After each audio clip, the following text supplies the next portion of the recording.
और नाज़रीन, इस वक्त मध्य प्रदेश सीधे चलते हैं। कमलनाथ वज़ीर आला का हलफ ले रहे हैं।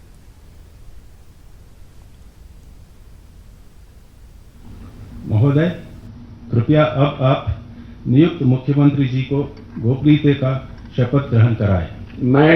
मैं शिवराज सिंह चौहान ईश्वर की शपथ लेता हूं कि जो विषय मध्य प्रदेश राज्य के मुख्यमंत्री के रूप में मेरे विचार के लिए लाया जाएगा अथवा मुझे ज्ञात होगा, उसे किसी व्यक्ति या व्यक्तियों को तब के सिवाय जबकि ऐसे मंत्री के रूप में अपने कर्तव्यों के सम्यक निर्वहन के लिए ऐसा करना अपेक्षित हो, मैं प्रत्यक्ष अथवा अप्रत्यक्ष रूप से संसूचित या प्रकट नहीं करूंगा।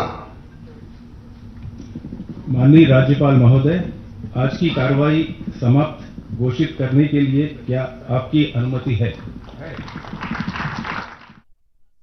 शिवराज सिंह चौहान